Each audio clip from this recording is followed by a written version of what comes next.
నమస్కారం. Welcome to NXTG news. ఈనాటి వార్తా విశేషాలు. వైసీపీ ప్రభుత్వం చేసిన నిర్వాకం వలన రాష్ట్ర ఖజానా దివాలా తీసిందని కేంద్ర సహాయ మంత్రి పెమ్మసాని చంద్రశేఖర్ ఆరోపించారు. ప్రస్తుతం నిధుల కొరత కారణంగా అద్భుతాలు చేయలేమని స్పష్టం చేశారు. ఉన్న నిధులతో ప్రాధాన్యత క్రమంలో రైల్వే RUB, ROB నూతన బ్రిడ్జి పనులు పూర్తి చేస్తామన్నారు. జగన్పై ప్రజలకు విశ్వసనీయత లేదన్నారు. గుంటూరు జిల్లా కలెక్టర్ కార్యాలయంలో కేంద్ర సహాయ మంత్రి పెమ్మసాని చంద్రశేఖర్ అధ్యక్షతన శనివారం రైల్వే ఓవర్ బ్రిడ్జిలు గుంటూరు ప్రభుత్వ ఆసుపత్రిపై రివ్యూ సమావేశం నిర్వహించారు. అనంతరం ఆయన మీడియాతో మాట్లాడుతూ గుంటూరు ప్రభుత్వ ఆసుపత్రిపై పేదలకు నమ్మకం పెంచేలా మెరుగైన వైద్యం అందిస్తామన్నారు.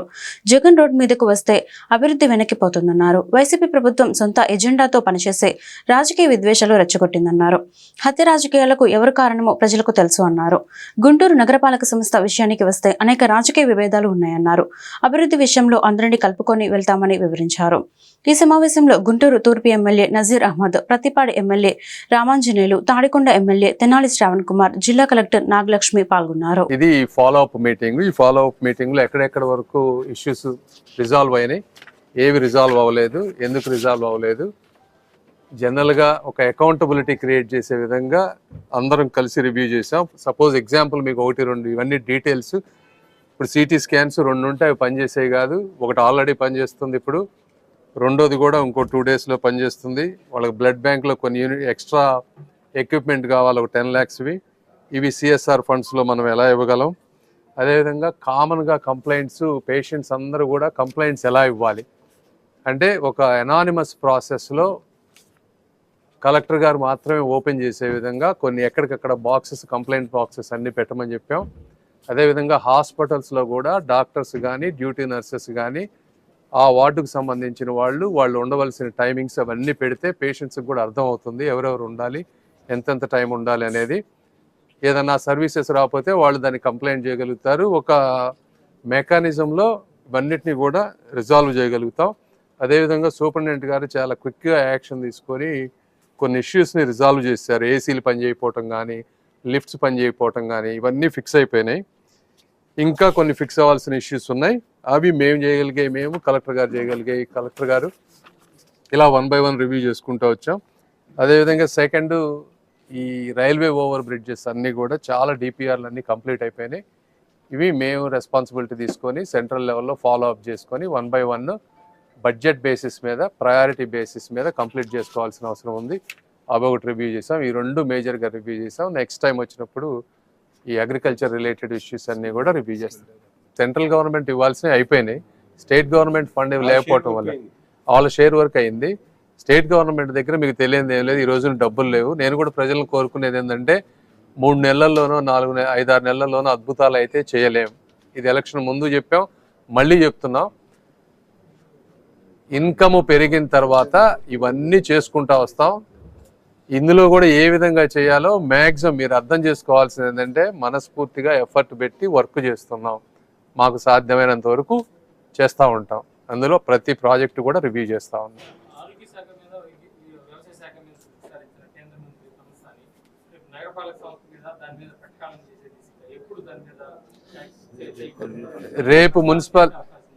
రేపు ఉన్నాయి. మున్సిపాలిటీలో కూడా చాలా ఇష్యూస్ ఉన్నాయి. ఇవన్నీ అగైన్ 1-2 daysలోనో, 1 weekలోనో, 2 weeksలోనో ఇలా చేయగానే అన్నీ అయిపోవు. ఏంటంటే చాలా పొలిటికల్ ఇష్యూస్ ఉన్నాయి. అక్కడంతా వైఎస్ఆర్ గవర్నమెంట్కి సంబంధించిన కౌన్సిల్ ఉంది, ఇవన్నీ ఉన్నాయి. కాబట్టి కొంచెం ఫండ్స్ ఇష్యూస్ ఉన్నాయి. 1 by 1 చేసుకుంటూ వస్తాం. ఇక అన్ని పాలిటిక్స్ మాట్లాడటానికి రాలేదమ్మా మేము. వినండి, ఇక్కడ సాధ్యమైనంత వరకు అందరినీ కోఆర్డినేట్ చేసుకొని, అందరినీ ఇన్వాల్వ్ చేసుకొని, ఇప్పుడు ఉన్నటువంటి రీసోర్సెస్ని ఉపయోగించుకొని ఎంతవరకు పేదవాళ్ళకి మంచి చేయగలమో అనే ఉద్దేశంతో మేము చేస్తున్నది. ఇందులో కానీ టైము రాజకీయాలు మాట్లాడుకొని మీకు, నాకు, వాళ్ళకి అందరికీ టైం వేస్ట్. ఇందులో 2-3 ఆస్పెక్ట్స్ ఉంటాయి. డెఫినెట్గా మన రిక్వైర్మెంట్స్ అనేది ఒకటి. రెండోది వాళ్ళ ఎబిలిటీ టు డూ ఇట్ అనేది, ఏ కాన్స్ట్రక్ట్ ఏ స్ట్రక్చర్లో చేయగలుగుతారు అనేది. ఇప్పుడు ఎవరికైనా కూడా సెంట్రల్ గవర్నమెంట్లో ఒక ప్రాజెక్ట్ బేసిస్ మీద అయితే చాలా ఈజీగా ఉంది. వైఎస్ఆర్సీపీని అణగదొక్కడం చంద్రబాబుతో సాధ్యం కాదని, పైగా ఈ అరాచక పాలన ప్రజల్లో ఆగ్రహానికి దారితీస్తుందని వైఎస్ జగన్మోహన్ రెడ్డి పేర్కొన్నారు. ఈ మేరకు శనివారం తాడేపల్లి క్యాంప్ కార్యాలయంలో వైఎస్ఆర్సీపీ పార్లమెంటరీ పార్టీ సమావేశం జరిగింది. పార్లమెంట్ సమావేశంలో చర్చించాల్సిన అంశాలపై ఎంపీలకు వైఎస్ జగన్ దిశానిర్దేశం చేశారు. ఈ సందర్భంగా వైఎస్ జగన్ మాట్లాడుతూ, రాష్ట్రంలో శాంతి భద్రతల పరిరక్షణలో ప్రభుత్వం తీవ్ర వైఫల్యం చెందిందని, వైఎస్ఆర్సీపీ నాయకులు కార్యకర్తలపై దారుణంగా దాడులు జరుగుతున్నాయన్నారు. వినుకొండలో జరిగిన హత్య ఘటన పరాకాష్ట. వీడియో దృశ్యాలు చూస్తే ఈ రాష్ట్రంలో పరిస్థితులు ఎలా జరుగుతున్నాయి? ప్రజలందరూ చూస్తుండగా నడి రోడ్డు మీద కత్తితో జరిగిన దాడి అత్యంత అమానుషం అని వైఎస్ జగన్మోహన్ రెడ్డి పేర్కొన్నారు.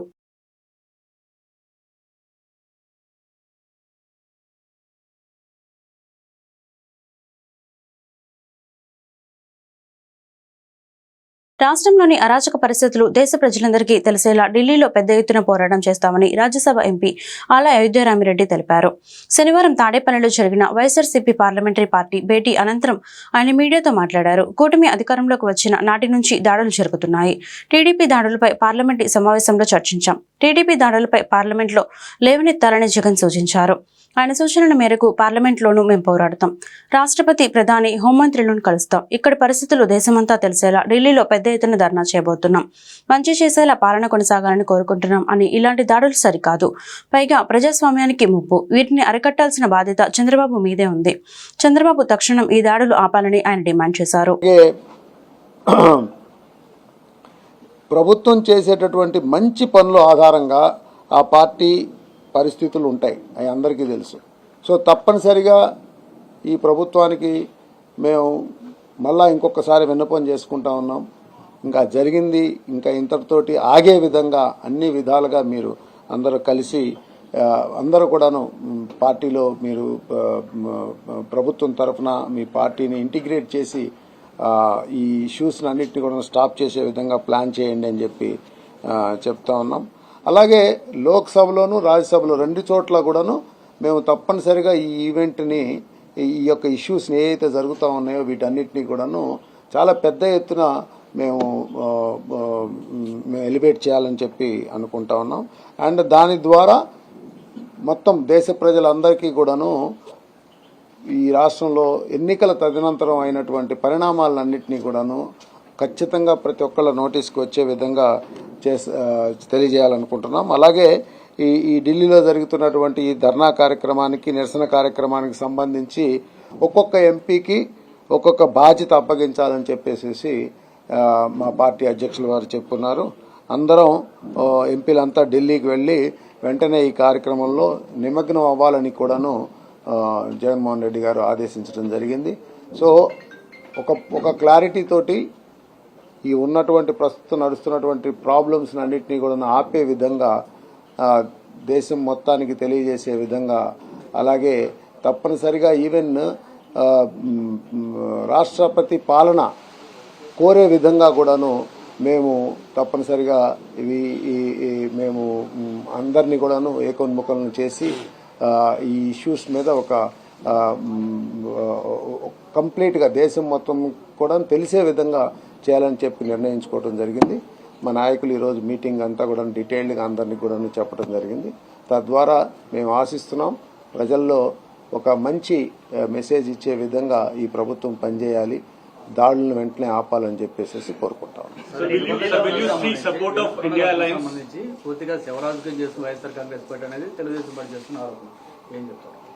అంటే ప్రతి మనిషికి వాళ్ళ గుండెకి తెలుసు మనం చేస్తున్న మంచి పని కరెక్ట్గా ఉందా లేదనేది. తప్పనిసరిగా ఇప్పుడు వినుకొండ విషయమే మనం తీసుకున్నా కానీ ఇంకా మిగతా చాలా అవి కావాలని చెప్పేసి ఒక అటాక్గా వచ్చిన విధంగా మాత్రం పార్టీకి భిన్నంగా నేను పర్సనల్గా చూసి ఆలోచించి నాకు ఆ కుర్రోడు రషీద్ కూడా నాకు తెలుసు. యాక్చువల్గా ఆ పిల్లగాడు చాలా సౌమ్యుడు, సిస్టమేటిక్గా ఉంటాడు, కాదు పార్టీ మనిషి. అతన్ని కావాలని చెప్పేసి బెదరేసి వేసినటువంటి పరిస్థితి కనిపిస్తా ఉంది. గుంటూరు నగరపాలక సంస్థ ఏర్పడిన తర్వాత తొలిసారి అధికారుల తీరును నిరసిస్తూ గుంటూరు నగర mayor Kavati Sivanaga Manohar Naidu black day పాటించారు. మేయర్ ఛాంబర్లో శనివారం మనోహర్ నాయుడు నల్ల చొక్కా ధరించి నిరసన తెలిపారు. ఈ సందర్భంగా ఏర్పాటు చేసిన మీడియా సమావేశంలో ఆయన మాట్లాడుతూ ఈ నెల 20వ తేదీన ఖరారు చేసిన కౌన్సిల్ సమావేశం గురించి కార్పొరేషన్ అధికారులు సభ్యులకు ఎక్స్ అఫీషియల్ సభ్యులకు సమాచారం ఇవ్వలేదని ఆరోపించారు. అధికారుల తప్పుదానికి వ్యక్తిగతంగా నిరసన చేపట్టినట్లు పేర్కొన్నారు. గుంటూరు తూర్పు పశ్చిమ ఎమ్మెల్యేలు నజీర్ అహ్మద్, గల్లా మాధవి, ప్రతిపాడు ఎమ్మెల్యే రామాంజనేయులు, గుంటూరు పార్లమెంట్ సభ్యులు పెమ్మసాని చంద్రశేఖర్ ఎక్స్ అఫీషియల్ సభ్యులుగా అంగీకరిస్తూ ఇప్పటికే లెటర్స్ ఇచ్చారని చెప్పారు. గుంటూరు నగర అభివృద్ధి విషయంలో 100% కొత్త ప్రభుత్వానికి సహకరిస్తామన్నారు. గత 3 ఏళ్లుగా 57 మంది కార్పొరేటర్లు, ఎమ్మెల్యేల సహకారంతో గుంటూరు నగరాన్ని అభివృద్ధి పదంలో నడిపామన్నారు. అలాగే నూతన ప్రభుత్వానికి కూడా సహకరిస్తామన్నారు. 10 లక్షల నుంచి 50 లక్షల పైచిలకు అభివృద్ధి పనులకు ఎస్టిమేట్ తయారు చేస్తే కౌన్సిల్ ఆమోదం తప్పనిసరి అని స్పష్టం చేశారు. ఉద్దేశపూర్వకంగానే సెక్రటరీ నగర కమిషనర్ కౌన్సిల్ సమావేశం ఏర్పాటుకు సహకరించలేదని విమర్శించారు. నూతన ప్రభుత్వం ఏర్పడిన తర్వాత రాష్ట్రంలో పలుచోట్ల కౌన్సిల్ సమావేశాలు జరిగాయని గుర్తు చేశారు. మెరుగైన శానిటేషన్, రోడ్ల మరమ్మతులు, త్రాగునీరు, టౌన్ ప్లానింగ్, అవినీతిపైన ఆరోపణలు వస్తున్నాయన్నారు. ఈ తరుణంలో కౌన్సిల్ సమావేశం ఏర్పాటుకు అధికారులు ఎందుకు తాత్సారం చేస్తున్నారో అర్థం కావడం లేదన్నారు. కౌన్సిల్ సమావేశం ఏర్పాటు విషయంలో న్యాయ వ్యవస్థ ద్వారా పోరాటం చేస్తామని ప్రకటించారు. కౌన్సిల్ సమావేశం తేదీ ప్రకటించే అధికారం మేయర్కు ఉందని స్పష్టం చేశారు. సాధారణ సమావేశం నిర్వహించాలని చెప్పేసి ఆ రోజు అధికారులకి, అదేవిధంగా పత్రికల ద్వారా నగర ప్రజలకి కూడా ఆ రోజు తెలియజేయటం కూడా జరిగింది. అది మీ అందరికీ కూడా తెలుసు. మరి ఈరోజు 20వ తారీఖు శనివారం, కానీ ఇంతవరకు అంటే మున్సిపల్ యాక్ట్ ప్రకారం ఒక మేయరు కౌన్సిల్ సమావేశం నిర్వహించడానికి ఒక తేదీని నిర్ణయించి ఆ తేదీని అధికారులకి, దానితో పాటు పత్రికలకి విడుదల చేసినటువంటి హక్కు ఉండేటువంటి పరిస్థితి ప్రకారం, షెడ్యూల్ ప్రకారం కూడా, రూల్ ప్రకారం కూడా బాగుంటుంది. దానికి తోడు శనివారం కేంద్ర మంత్రివర్యులు గుంటూరు నగరంలో ఉంటారు అని చెప్పేసి వాళ్ళ యొక్క అనుయుల ద్వారా నాకు సమాచారం ఉంది. కాబట్టి మొట్టమొదటి సమావేశం ఆయన కూడా ఉంటే బాగుంటుంది అనేటువంటి ఉద్దేశంతో ఈరోజు శనివారం ఈ యొక్క సమావేశానికి తేదీ నిర్ణయించడం కూడా జరిగింది. అంటే ఇంతవరకు అంటే అధికారులు ఏ విధంగా తయారయ్యారో ఒక్కసారి నగర ప్రజలు ఆలోచించుకోవాల్సిన అవసరం ఎంతైనా ఉందని చెప్పేసి కూడా నేను చెప్తా ఉన్నా.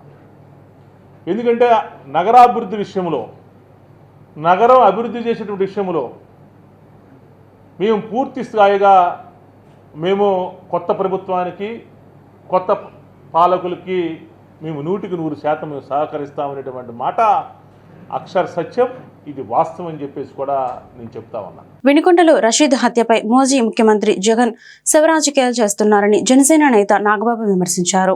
ప్రభుత్వం ఏర్పాటే 2 నెలలు కాలేదు, అప్పుడే విమర్శలా అని ప్రశ్నించారు. దేశ చరిత్రలో ఎన్నడూ లేనంత దుర్మార్గ పాలన జగన్ హయాంలో చూశామని మండిపడ్డారు. ఆయన మరోసారి అధికారంలోకి రాకుండా చేసి ప్రజలు తాము కాపాడుకున్నారని తెలిపారు. శాసనసభ సమావేశాలను ఎగ్గొట్టేందుకే జగన్ ఢిల్లీ వెళ్తున్నారని నాగబాబు ఆరోపించారు. అందరికీ నమస్కారం. వినుకొండలో జరిగిన రషీద్ హత్య జలాని అనే ఒక యువకుడి చేతిలో జరిగింది. మాకున్నటువంటి ఇన్ఫర్మేషన్, అటు పోలీసు వారి ఇన్ఫర్మేషన్ ప్రకారం ఇవి పాత పగలు. వాళ్ళకి మధ్యలో జైలు పంపాడని ఒక అతను, అందుకని పగబట్టాడని ఇతను, అతన్ని నడి రోడ్డు మీద నరికి చంపారు. ఇది నిజంగా చాలా తప్పు, అది ఎవరు చేసినా సరే. కానీ మీరు దీనికి రాజకీయ రంగు పొలవటానికి ట్రై చేయకండి. మీరు ఫస్ట్ పాయింట్, వైసీపీ నేత జగన్మోహన్ రెడ్డి గారికి మర్యాదపూర్వకంగా చెప్పేది ఏంటంటే, ఇంతకాలం మీరు శవరాజకీయాలు చేసే ఎంత దూరం వచ్చారు. జనాలు మీరు చెప్పే మాటల్ని నమ్మటం ఎప్పుడో మానేశారు. ఖచ్చితంగా ఈ హత్య మీద ఈ హత్యకి సంబంధించి మేము కూడా ఖండిస్తున్నాం. ఖచ్చితంగా ఎలాంటి వ్యక్తులైనా సరే, ఈ వెనకాల ఉన్న వాళ్ళు ఎవరినైనా సరే పట్టుకొని కోర్టుకు తీసుకెళ్లి శిక్షించాలని మేము కోరుకుంటున్నాం. అయితే ఇంకొక విషయం ఏంటంటే, గంజాయి ఇన్ఫ్లుయెన్స్ తో కూడా ఉండుంటది ఎవడైతే చంపాడో అని కూడా బయట ఉంది. సో ఇలాంటివన్నీ రకరకాల వెర్షన్స్ వస్తున్నాయి. సో మీరు అర్జెంటుగా వినుకొండ వచ్చి ఆ చనిపోయిన కుర్రవాడికి ఒక పార్టీ నాయకుడుగా మీ సానుభూతి తెలపడం అనేది మాకు ఎటువంటి అబ్జెక్షన్ లేదు, మంచిది కూడా తెలుపుతాం. కాకపోతే మీరు దాన్ని రాజకీయ రంగు పోలిని ఇంకా గట్టిగా నెల 10 రోజులు కూడా కాకుండానే ప్రభుత్వం ఏర్పాటు అవ్వకుండానే మీరు రకరకాల విమర్శలు చేసి అక్కడికి వెళ్ళి జగనన్న పథకాలు, జగన్ మామ, ఇంకా ఎంతకాలం మీరు ఇలాంటి మాటలు మాట్లాడతారు?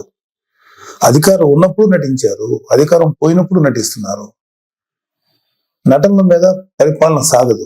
ఈ విషయం ఇప్పటికే మీకు అర్థమై ఉండాలి, మీ వైసీపీ నాయకులు కూడా అర్థమై ఉండాలి. ఎడతెరపి లేకుండా కురుస్తున్న వర్షాలకు రాష్ట్రంలోని పలు వాగులు, వంకలు పొంగి పొర్లుతున్నాయి. గోదావరి ఉపనది శబరికి వరద నీరు పోటెత్తుతోంది. భారీ వరద ప్రవాహంతో అల్లూరు సీతారామరాజు జిల్లాలోని చింతూరు, కల్లేరు గ్రామాల మధ్య గండిపడి 316వ నెంబర్ జాతీయ రహదారి కోతకు గురైంది. దీంతో ఆ మార్గంలో ఆంధ్రప్రదేశ్, ఒడిశా రాష్ట్రాల మధ్య రాకపోకలు నిలిచిపోయాయి. దీంతో ప్రయాణికులు తీవ్ర ఇబ్బందులు ఎదుర్కొంటున్నారు. ఇరువైపుల వాహనాలు ఎక్కడికక్కడ ఆగిపోయాయి. గుంటూరులోని ప్రభుత్వ కార్యాలయాలను కలెక్టర్ నాగలక్ష్మి ఆకస్మికంగా తనిఖీ చేశారు. కలెక్టరేట్లోని అన్ని విభాగాలను క్షుణ్ణంగా పరిశీలించారు. ఆయా విభాగాల్లో పనిచేస్తున్న ఉద్యోగులు, సిబ్బంది వివరాలను అడిగి తెలుసుకున్నారు. విధి నిర్వహణలో నిర్లక్ష్యం వహిస్తే సహించేది లేదని హెచ్చరించారు. ప్రజాసేవే లక్ష్యంగా ఉద్యోగులు పనిచేయాలన్నారు. ప్రభుత్వ కార్యాలయాల్లో అవసరమైన మౌలిక సదుపాయాలు కల్పిస్తామన్నారు.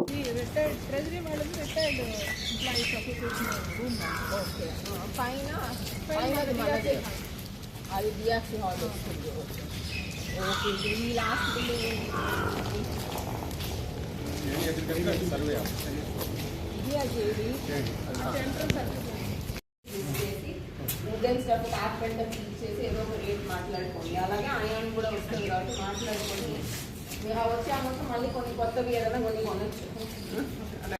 డిస్పోజ్ చేసి కనీసం నీట్గానే ఉంటుంది. లేకపోతే అది డస్ట్ అదే వచ్చింది కదా, కార్పెంటర్ కదా పేసి కొంచెం మనీ వస్తుంది కదా, దాంట్లో you can buy some new something else, you can buy new table if you want.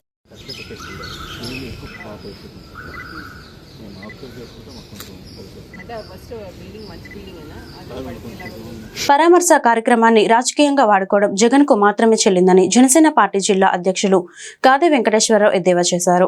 వినుకొండలో భావోద్వేగాలు రెచ్చగొట్టేలా జగన్ చేసిన వ్యాఖ్యలపై ప్రజలు చీకొడుతున్నారన్నారు. యుద్ధ వాతావరణం సృష్టిస్తూ రాజకీయ ఘర్షణలు జరగడానికి ఆయన ప్రయత్నించారని మండిపడ్డారు. గుంటూరు జిల్లా జనసేన పార్టీ కార్యాలయంలో ఏర్పాటు చేసిన మీడియా సమావేశంలో గాదే వెంకటేశ్వరరావు మాట్లాడుతూ నిలువెత్తు స్వార్థం ఉన్న జగన్మోహన్ రెడ్డి ఎప్పటికీ రాజకీయ నాయకుడు కాలేవు అన్నారు. వినుకొండలో జరిగింది రాజకీయ హత్య కాదని, వ్యక్తిగత కక్షల నేపథ్యంలో జరిగిన హత్య అని స్పష్టం చేశారు. దీన్ని రాజకీయ హత్య అని ఎలా అంటామని జగన్ను నిలదీశారు. ఈ హత్యను టీడీపీకి ఆపాదించడం సరికాదన్నారు. రాష్ట్రంలో అరాచక పాలన జరుగుతుందని, రాష్ట్రపతి పాలన పెట్టాలని జగన్ డిమాండ్ చేయడం విడ్డూరంగా ఉందన్నారు. ఈ సమావేశంలో జనసేన పార్టీ నాయకులు అడప మాణిక్యాలరావు, ఎర్రంశెట్టి పద్మావతి, బిట్రగుంట మల్లిక తదితరులు పాల్గొన్నారు. ఈ జగన్మోహన్ రెడ్డి గారు గతంలో ముఖ్యమంత్రిగా చేసి ఇప్పుడు ఏమంటాం దాన్ని మాజీ ముఖ్యమంత్రి గారు 2 సార్లు బెంగళూరు పోయొచ్చావు. నువ్వు వాడిపోయిన తర్వాత అంతకుముందు చెప్పారు మా నాయకుడు వచ్చేసాడు, ఇక్కడ ఇల్లు కట్టుకుని ఇక్కడే ఉంటాడని చెప్పేసి చెప్పినటువంటి మాటలు ఎట్టుపోనియో, వాడిపోగానే 2 సార్లు పోయాడు బెంగళూరు. ఎందుకు పోయాడు తెలియదు. మరి కొంతమంది అయితే మకాం మారుస్తున్నాడు అంటున్నారు, మరి నిజమవుతుందో తెలియదు. కానీ ఇలాంటి వ్యక్తి మొన్న ఏదో అక్కడ వినుకొండలో ఒక సంఘటన జరిగింది. ఎవరు ప్రోత్సహించరు హత్యల్ని, హత్య రాజకీయాలని ఎవరు ప్రోత్సహించరు. కానీ అక్కడ జరిగింది రాజకీయ హత్య కాదు, హత్య జరిగింది. అక్కడ 2 వ్యక్తుల మధ్యన ఉన్నటువంటి స్పర్ధల వల్ల, వాళ్ళ వ్యక్తిగతంగా ఒక మర్డర్ జరిగితే, ఆ మర్డర్ కోసమంట చూస్తాం మనం. ఇది క్లిప్పింగ్స్ వాళ్ళకి పాత పేపర్లు ఉన్నాయి కదా. బెంగళూరు నుంచి హుటాహుటీగా జగన్మోహన్ రెడ్డి గారు తాడేపల్లికంట. దేనికి హుటాహుటీ? అసలు ఎందుకు పోయావు నువ్వు బెంగళూరు? తాడేపల్లి నుంచి బెంగళూరు ఎందుకు పోయో తెలీదు. కానీ బెంగళూరు నుంచి హుటాహుటీగా తాడేపల్లి వినుకొండలో జరిగినటువంటి హత్యను పరామర్శించడానికి వినుకొండలో జరిగిన హత్య ఏంటిది? ఇద్దరూ కూడా వైఎస్ఆర్ పార్టీ సానుభూతి పరులు. ఇప్పుడు చనిపోయిన వ్యక్తి వీళ్ళు పెట్టారు కదా గవర్నమెంట్ సారా షాపులు, ఆ సారా షాపుల్లో పనిచేస్తూ ఉంటాడంట. వాళ్ళిద్దరికీ గత సంవత్సరం నుంచో 2 సంవత్సరాల నుంచో వ్యక్తిగత గొడవలు ఉన్నాయి. ఆ గొడవల్లో ఆ రోజున మొన్నటి రోజున అతను హత్య గావింపబడ్డాడు. దాన్ని నువ్వు రాజకీయ హత్య అని ఎలా అంటావు? రాజకీయ హత్యలు అంటే ఎట్లా ఉంటాయి? ఒక గ్రూపుగా పోయి ఇంకో గ్రూపును కొట్టడమో, లేదంటే ఈ గ్రూప్ ఆఫ్ పీపుల్ వెళ్ళి ఇంకొక వ్యక్తిని చంపితే అది రాజకీయ హత్యగా పరిగణిస్తాం మనం. ఇక్కడ జరిగింది ఇద్దరి మధ్యన. ఒకవేళ నిజంగా వీడు కత్తి తీసుకుని పోయాడు, అవతలాడు బలవంతుడు అయితే వీడి దగ్గర కత్తి లాక్కుని వీడినే చంపే ఛాన్స్ కూడా ఉంది అక్కడ. అలాంటి పరిస్థితుల్లో ఇద్దరు వ్యక్తులు కొట్టుకుంటే అది రాజకీయ హత్య అంట. దాన్ని తీసుకొచ్చి మా కూటమిలోని మా భాగస్వామ్యమైనటువంటి తెలుగుదేశం పార్టీకి ఆపాదించటం దాన్ని. అదేమంటే అంతకుముందు ఎప్పుడో ఏదో బర్త్డే పార్టీలో ఇప్పుడు చెప్పుకున్నటువంటి ముద్ద ఎక్కడ వచ్చి కూర్చున్నా అంట. ఇదా? అందుకని నేను చెప్పేది, వైఎస్ఆర్ పార్టీ అనేది రాజకీయం తెలిసినటువంటి నాయకులతో ఉన్నటువంటి పార్టీ కాదు. అది ఒక నేరస్తులతో నిండినటువంటిది. కాబట్టి ఆ నేర రాజకీయాలనే ఇవాళ చూపించాలనే ఒక ఉద్దేశంతో నిన్న అట్టహాసంగా పెద్ద ఆర్భాటంగా ఈయన అక్కడ పోయి పేపర్లు ఉన్నాయి కదా. చంద్రబాబు కార్యాలయంలోని 4 అధికారులు పర్యవేక్షించాల్సిన శాఖలను ఖరారు చేస్తూ రాష్ట్ర ప్రభుత్వం ఉత్తర్వులు జారీ చేసింది. సీఎం ముఖ్య కార్యదర్శి ముద్దాడ రవిచంద్రకు సీఎం కార్యాలయం, సాధారణ పరిపాలన శాఖ, హోం, ఆర్థిక, ఎక్స్చేంజ్, రెవెన్యూ, దేవాదాయ శాఖలు కేటాయించారు. ఏవి రాజమౌళికి జలవనరులు, విద్యుత్, గనులు, వ్యవసాయం, సీఎంఆర్ఎఫ్, ఫిర్యాదులు తదితర శాఖలు పర్యవేక్షించనున్నారు. ప్రద్యుమ్నకు రవాణా, పురపాలిక, పంచాయతీరాజ్, ఆర్టీజీఎస్, అటవీ, పౌర సరఫరాల శాఖలు కేటాయించారు. కార్తికేయ మిశ్రాకు ఆర్థిక, ఐటీ, ఎన్ఆర్ఏ వ్యవహారాలు, సమాచార, పౌర సంబంధాలు, పరిశ్రమలు, సీఎం ఢిల్లీ విదేశ పర్యటన సమన్వయం తదితర విభాగాలు చూడమన్నారు. ఈ వార్తలు ఇంతటితో సమాప్తం. మరొక బులెటిన్లో మళ్ళీ కలుద్దాం. నమస్కారం.